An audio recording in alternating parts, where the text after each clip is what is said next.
Hi everyone, welcome back. So it's been a long time since the last video because I wanted to wait until there was a lot of substantial growth in my garden, and there is. So to start right off the bat here, we have the dill, and I just planted these directly from the seed itself. I just threw them in the garden bed pretty much just right around here because they are good for the corn, and they took off just fine. There were some very cold nights, very rainy nights, but they germinated nonetheless. So the corn here, all four stalks doing pretty well. Starting to branch off in what hopefully becomes actually fruit. The marigold inside the middle here doing just fine as well. It may be hard to see with the camera, but there is a little tiny bloom just beginning to sprout at the very top. So hopefully by mid-May or so, it's actually a full flower. So we have the cucumbers up here, all three of them doing pretty well. The one on the very end suffering a little bit, but it's gotten some new leaf production. So hopefully that starts taking off soon enough. And we're finally noticing some little fruits. All 6 onions doing very well indeed. Hopefully they start bulbing soon.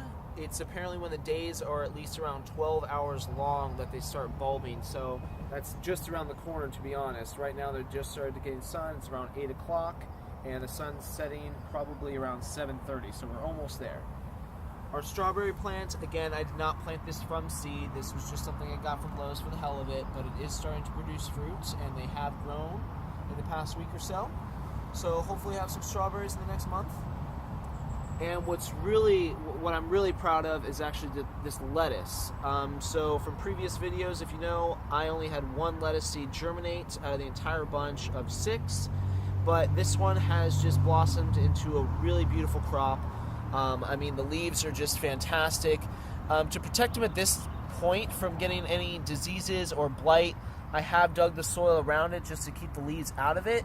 Sometimes they can fall in it, so you just want to brush any excess soil off. And but yeah, they've been doing really well, and I might be harvesting this either tomorrow or the next day. So right here we do have our eggplants. Another slow one, but what I'm really more worried about is the fact that we have some flies or aphids eating these leaves. It's happened to a couple other crops as well. In fact, what's worse is the basil.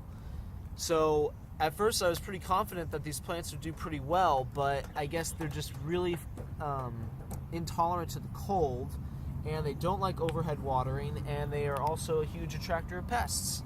So not only did they end up getting blight, but they ended up having aphids eat the leaves down to pretty much nothing. So to combat this, I have stopped overhead watering. Luckily, it is warmer out, especially during the nights, and I have added a whole case of ladybugs. You can buy them in Osh, but I added them to the garden. You can't really see them right now. They are more active during the night, but they are supposed to be eating those aphids that are causing those holes. So to continue on, have our tomato plants. All 3 of them doing pretty well. No visible fruit blooming yet. But I have been doing some pruning techniques, trying those out. It's actually been in need of some pruning right now, to be honest. But yeah, hopefully seeing some fruits in the next couple weeks or so. But so far so good. Now that it's warmer out, they should start growing a little bit more rapidly. Well, so that's the garden so far. A lot of growth in my opinion. If you want to see the earlier garden video, there'll be a link to that in the description. So yeah, check out my other videos, you guys. Hopefully in a couple weeks I have a harvest video, maybe a cooking video with the lettuce that I'm about to harvest. But until then, like, subscribe, leave any comments, and I'll see you guys next time. Bye.